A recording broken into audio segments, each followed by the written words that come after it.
Okay, so the meeting is being recorded. I wanted to begin just by asking if I could get anybody to second the meeting minutes from our last meeting. Just dropped a link in. If anybody has any concerns, that was the meeting from last month, May 11th. Any comments on that? I was reading over it before we started. Looks good to me. Okay. I'll go ahead and get this published then. And then after that, I'm going to hand it over to Iker and Callie to give us an update on where you're at with PKCS. Okay, so last week we were discussing, Callie and my team. We made some progress in the part of what we have to do from the middleware part of the problem. But obviously there is also the problem about how to address this on ROS2. And I think we found quite a simple solution that may be worth mentioning here. So let me just share my screen in a moment. So as you know, Kanye and his team, they want to use PKey11 in the security module of TDS, which, by the way, is already accounted for in the standard. But there's this problem about how ROS2 can support this.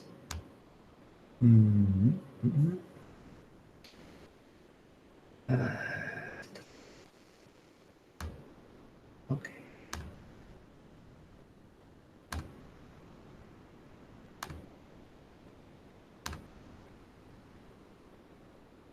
Okay, I hope you are seeing the screen right now.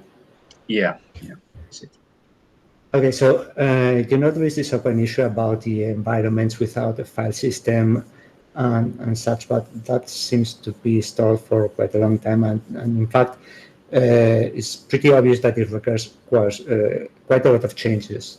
So what we are proposing here is a simpler solution that could be implemented in quite a shorter time and without large changes. And the idea is keeping the current concept of enclaves, but making ROS aware of the file extension somehow. So for example, for a private key file, if there is a key.pem file, make it as always, and just set the TTS property to the file path. But however, if there is a key.p11 file, set the TTS property to the content of the file. So I assume that that file will contain the PKCS URI and just set the content of the file to the security property. Obviously, the middleware has to support PKCS11 URIs, but that's also out of the scope of ROS, and that's just another issue. But we think that this is pretty simple, and that may give ROS the support for PKCS11 URIs in just to communicate them to the middleware. So, but basically this is all. So, if you have any comments, I don't know if you, Kale, you have anything else to add to this. Yeah, not much. I think in the discussion we also discussed a little bit like what do we want to include in the scope of this approach, and I think at least for our use case it's quite okay to go with rather bare minimum, meaning that we just want to protect the private key on the crypto backend and consume that over the PKCS11 interface. So basically that would then mean that we just need to have key creation requests and signing requests going through that channel. And what would be out of scope is basically then all the certificates and those basically public artifacts. So all the CA files and certificate PEM files. But yeah, I think that's just some insight of our discussion. I don't think that include or well, actually, yeah, it also it's relevant for SROS. Yeah, even in that case, I guess that if we at the end, if we go this in this path, even adding the rest of the elements like the certificates and such to this mechanism wouldn't be. I mean, it's easy to do, and we can have that already in place in SROS, regardless of the middleware supporting it or not. Yeah. Then we had another discussion about the actual encryption plugin and agreed that this would be quite much more complicated at this phase to implement. So we are basically just concentrating on the authentication plugin and what that includes in the graph perspective.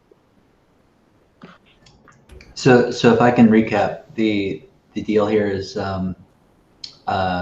using the file extension for PK11, SROS could determine whether we're dealing with a PIM file or PK11. If it's PK11, we would deserialize the file into a PK11 URI, and then we pass the URI string to the security plugin.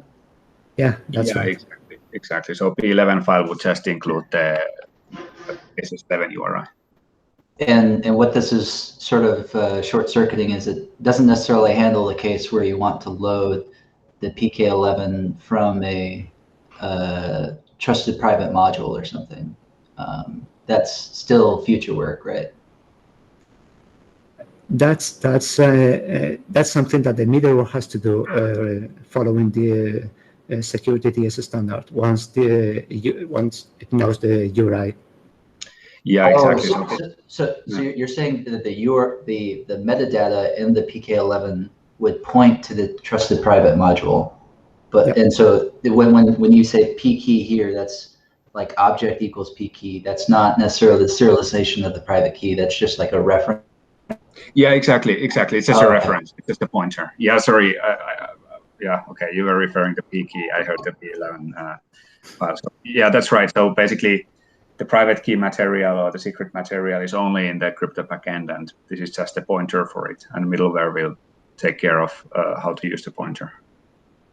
And then for devices without a file system, they could just somehow hardcode or encode the URI to pass it to the plugin. That's really another issue altogether. Okay. Yeah. I think. Yeah, exactly. I mean, this is still probably our proposal would suggest to go with the most simple way, and just this wouldn't change much of the file system dependency, but obviously P11 URIs is definitely something that could be rather simple way to also tackle down that requirement or use. So you don't have to solve the problem now, but hypothetically, if a user was using a TPM, where would they configure? Would be the appropriate location in their application code or some kind of config file that their application then reads? Is that then it pass the TPM URI to SROS, and then SROS should pass that to the DDS layer? Sorry, what is a TPM module? So if a user was using a TPM, where would that be configured if there was no file system? Right now we have these environment variables that we pick up on to figure out where to locate the credentials. But if a user was had some embedded system project, where is that normally? Is that set within the compiled into the program? That's a good question. I haven't worked in environments without a file system, so can't really answer to that. But basically, environment variables are okay for those. Although, isn't that also just another file at least in Linux systems? So I don't know how, but yeah, basically the configuration is rather simple. It's just a string. So I guess no matter where they store it, this is probably another question to tackle, and this is not something that concerns our use case, but definitely I'm happy to kind of look into that as well if we want to think about it. But to add on that, Ruffin, I think when we talked about it last time, we actually separated out the two problems, one of them for using PKS and one of them for doing this with on a device that doesn't have a file system. And we weren't going after the device without a file system problem yet. Okay, So, and then one last question. The PK11 string or this URI, I know the DDS spec I think allows you to pass in the string serialization of a PIM file or the path to the PIM file. In the case of where is the DDS spec already support PK11 URIs, or is that something we have to go and ask the vendors to extend? No. The standard already defines 3 ways of passing the data. One is the straight serialization of the key in this case, and the second one is the file path, and the third one is the PKCS11 URI. Awesome. Okay, that's all I had. I guess I had the similar question.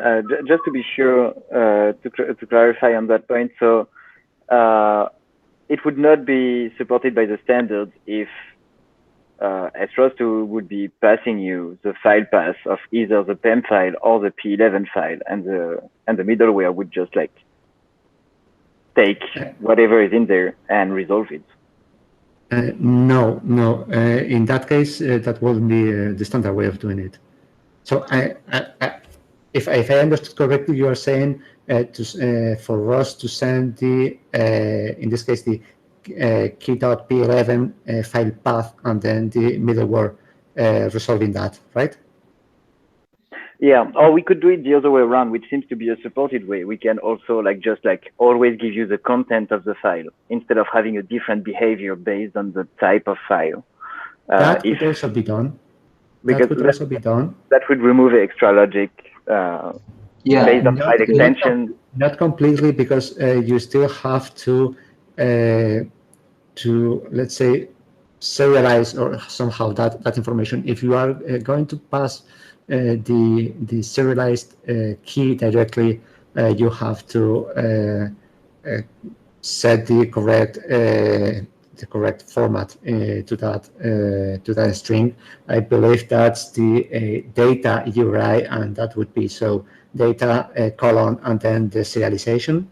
In the case of PKCS11, that would be PKCS11 colon and then the object.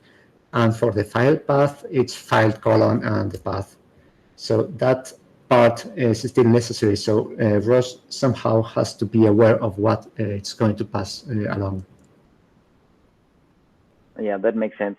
Okay, and I guess one other practical question on that front: how do you envision SROS2 sorting out we will be looking for a file starting with key, and then we have a priority list. I guess in practice in deployed system you would never have a PEM file and a P11 file, but how do we expect the system to behave if you have both? Should the P11 be the one taking priority, or? I don't know. I mean, so I would say that the both files shouldn't appear there, and if they do, that's somehow implementation defined. So in fact it would be a wrong configuration. We could just error out instead of doing some indeterminate behavior. Just say, hey, you got 2 files, we don't know. Error. Yeah, exactly. It's a misconfiguration. So I think it's better to inform the user rather than make any assumptions.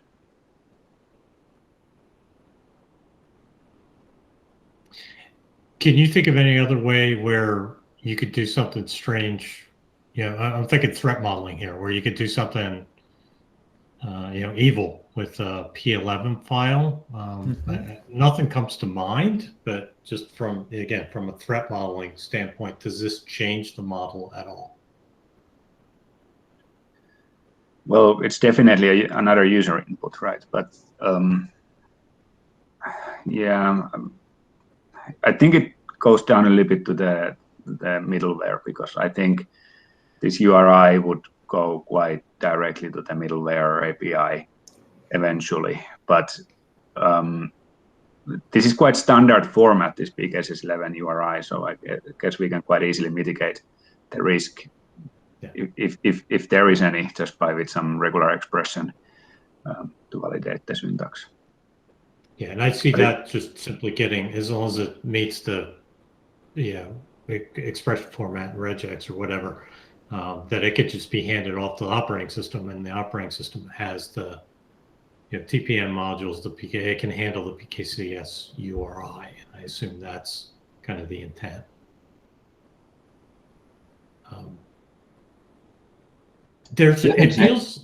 It feels like there's also going to be some updates to potentially to SROS2, so that you could create a key store from a PKCS URI, which would then create the key.p11 file. Does that sound like that's in scope? That's a good question. I think it's possible to survive without such behavior, but at the same time, I think it's not very complicated addition. So basically, the key can be created. Sorry, go ahead. We could have maybe the same key store generation, and then we just have like an event hook, and like whether the person wants to deploy the key, deploy the keys in the key store, and whether they want to install them to a TPM. That'd be it. Rather than having the generation figure out whether it needs to write a PIM file or a PK11 file, we just convert the PIM file later in the installation step on where you want to deploy it in a TPM module or some other system. That'd be a way to like extend the sort of the build pipeline for security credentials. So when you're using a TPM, do you push a key to the TPM? I always thought the TPM generated the key, never gave it to you, and just only gave you the certificate. Yeah, definitely. Okay. Yeah, so it would just be the request for that.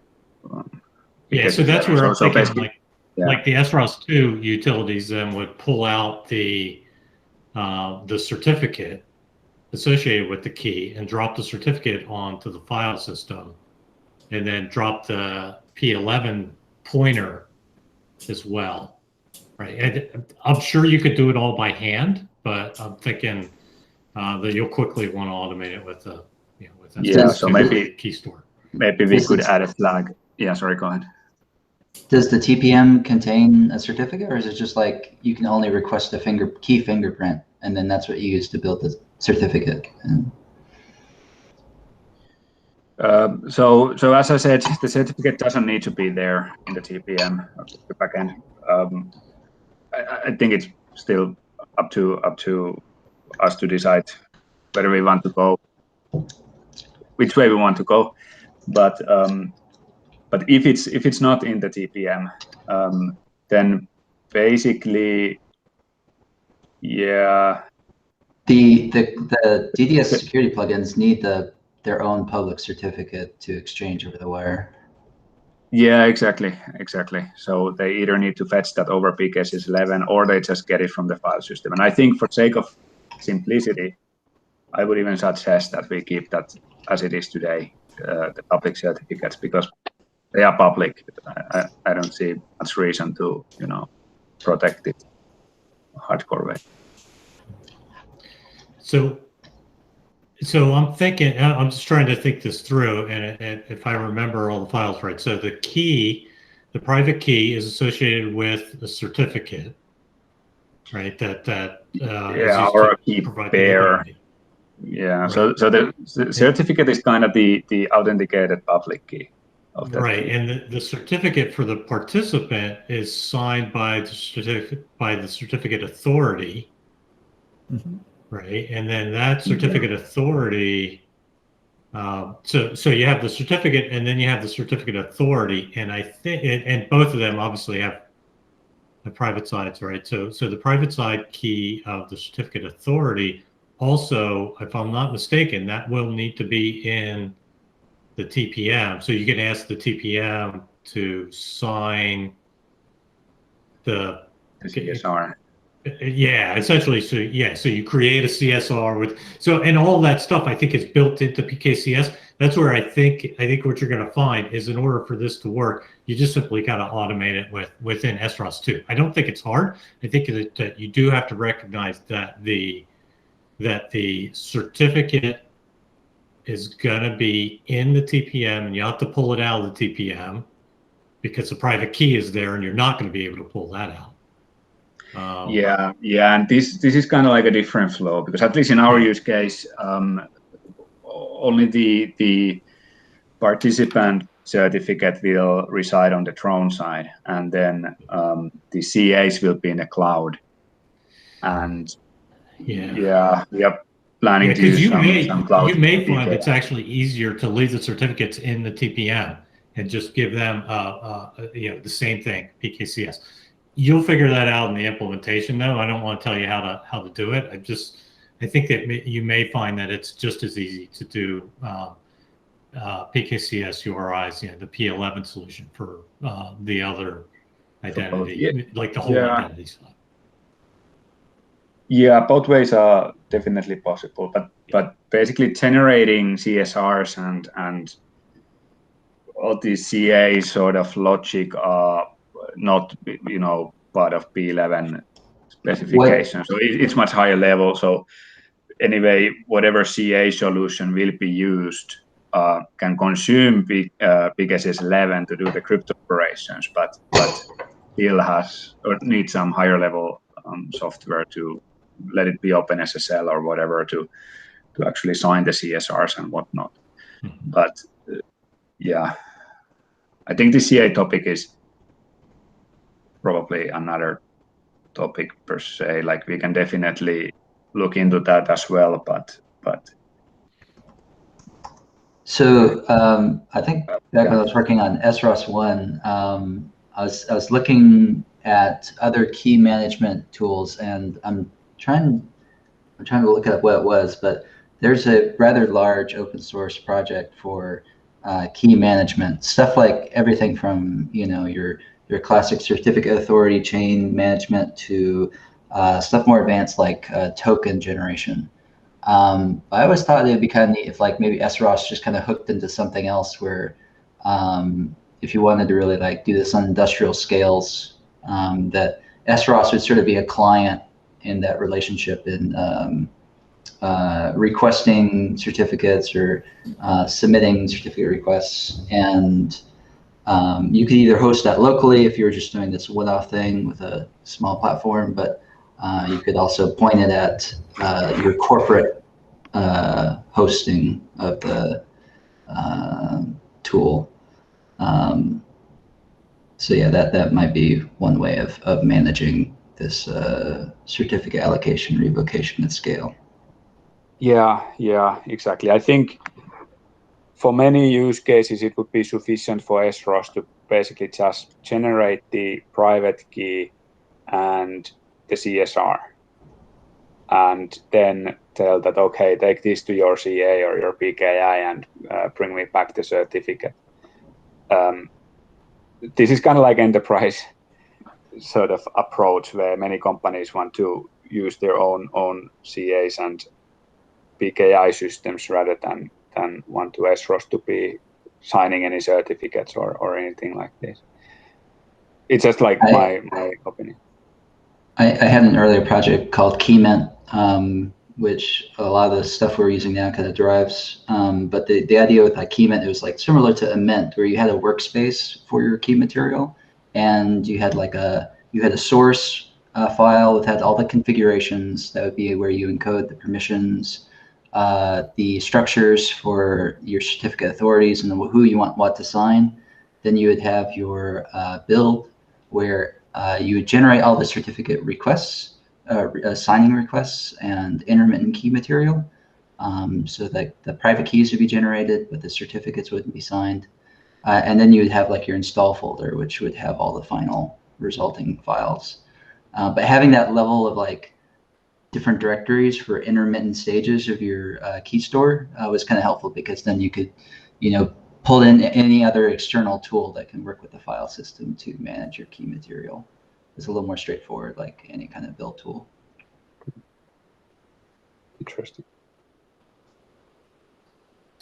So I think it's been a great discussion. I think we're on a great path. I think probably the next step is if you guys are up for it, just to actually propose some design updates.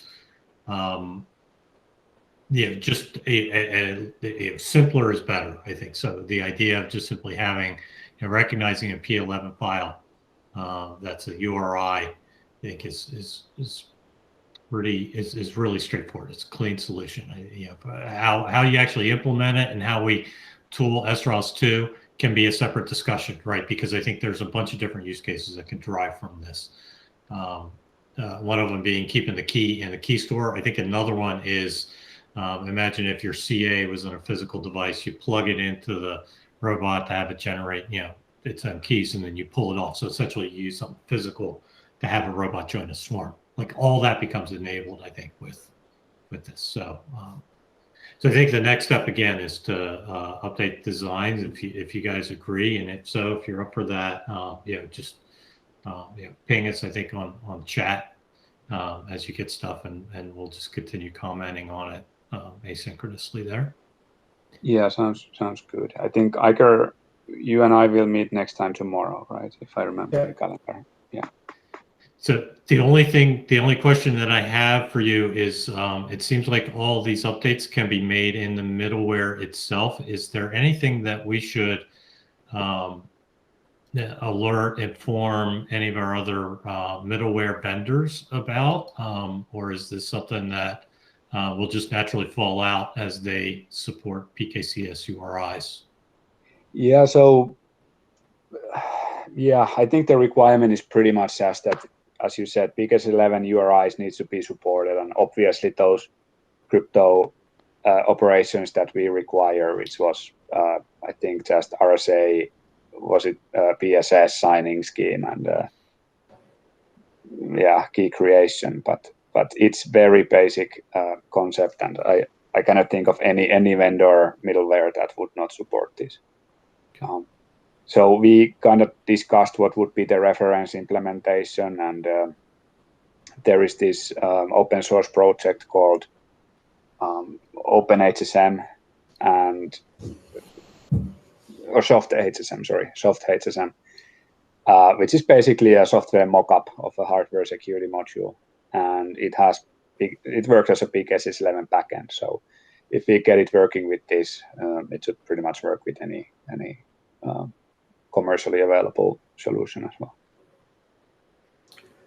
So maybe just if SROS finally does support this, the only thing that I can think of is for the middleware vendors to be aware of it, so that at least they can sanitize the properties, the security properties, being aware that now not only file URIs would be available, but also PKCS11 URIs, so that at least they can, if they are not supporting this, at least they can fall back or exit gracefully somehow, and not trying to open a path that, well, is not a path. So I know we're running a bit long, but let me throw it out there. Is we have there's a TSC meeting scheduled for next week, next Thursday. I wonder if it might be worthwhile to for either of you or both of you to actually present just at a high level what's going on, and that becomes a notification that there's a change coming, that if you have any concerns about it, reach out. Okay. Would you be willing to support that? When is this? Give me just a second here. Let me bring up my calendar. It's sometime next week.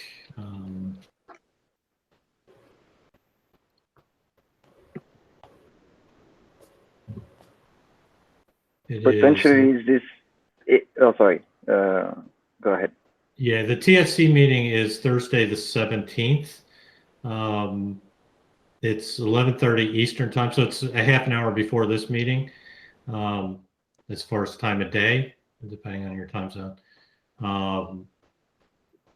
So I can add that onto the agenda if you'd like. If Brian has time on the agenda, then you can just present on the plan then. Maybe I'm wrong, but I think it's fair just to let the community know that we're going to be supporting this. I think it's a really neat feature. And also, if you have any concerns about any other compatibility issues, that's the place to air that. I guess one concern I have is not every DDS vendor is on the TSC, and I'm not sure that is the one way to communicate changes that are expected to be supported by various middlewares.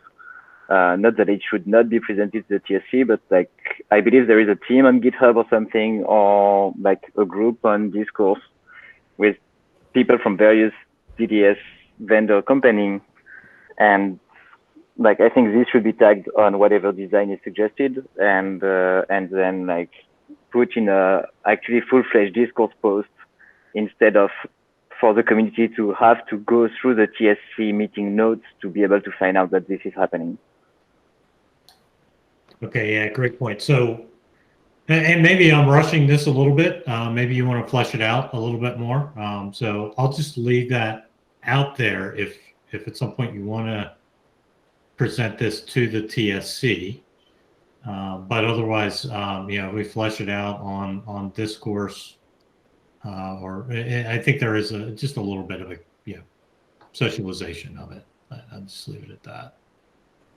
No, I think it's a good idea in any case, just to inform the community. Okay.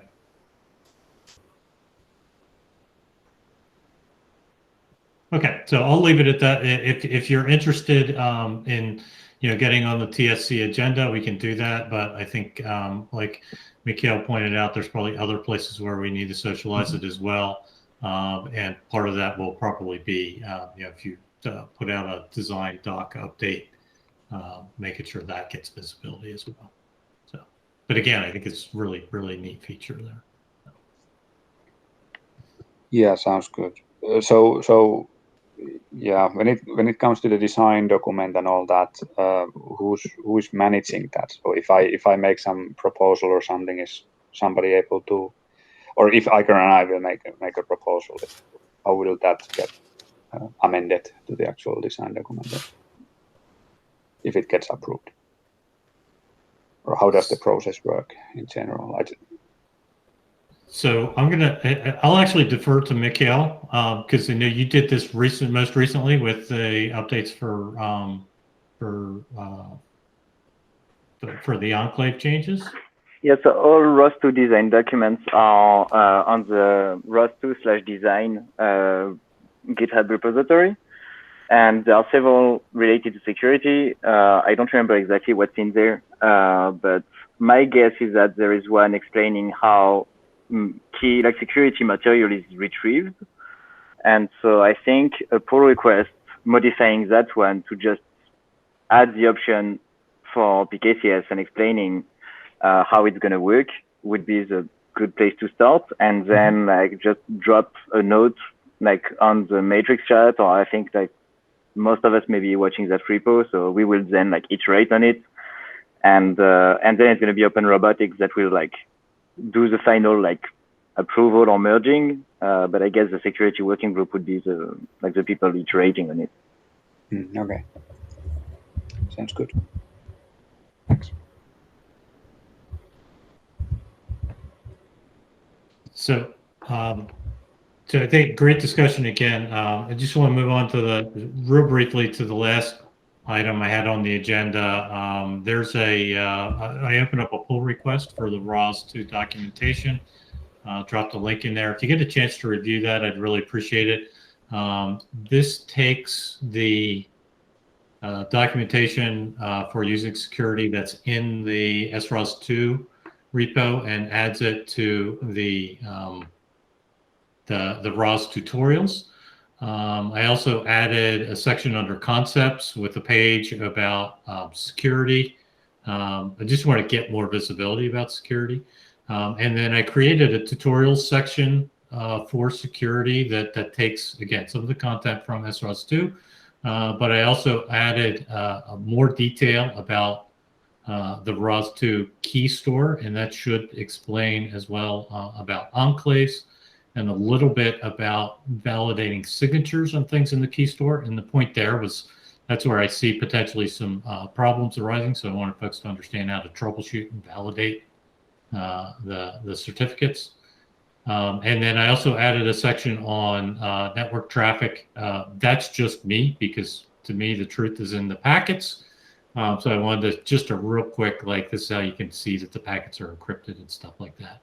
So some other minor changes and whatnot. So if you get a chance to review it, it's a rather large documentation update, larger than I wanted, but I really wanted to kind of keep all that stuff together. So comments welcome on that when you get a chance. That is super cool. How do you see it in the future? Like, would the SROS2 repo point to the documentation and we just like store everything there? Yes. Yeah, I would prefer that. Just in my experience, I always start on the stuff that's on the ROS documentation site. So. Yeah, that makes sense to me. Like I originally wrote all these tutorials on the repo because there were no ROS documentation websites, but I'm totally fine migrating everything over. Yeah, and the other thing that's nice there is that keeps it in sync with the different versions.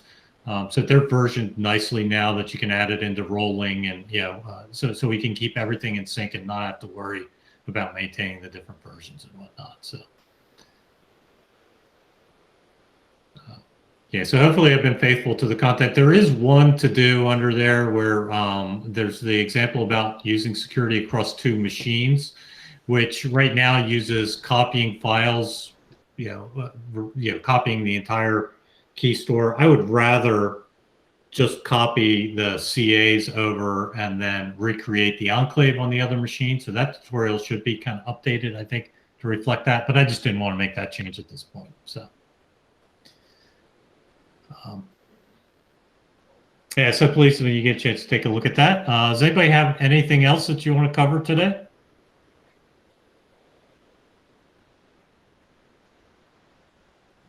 All right, so silence is golden. So with that, I'll go ahead and call it a wrap. And again, I'll update the meeting minutes, put out a pull request, and drop a link on chat on Matrix for where you'll see the notes for this meeting.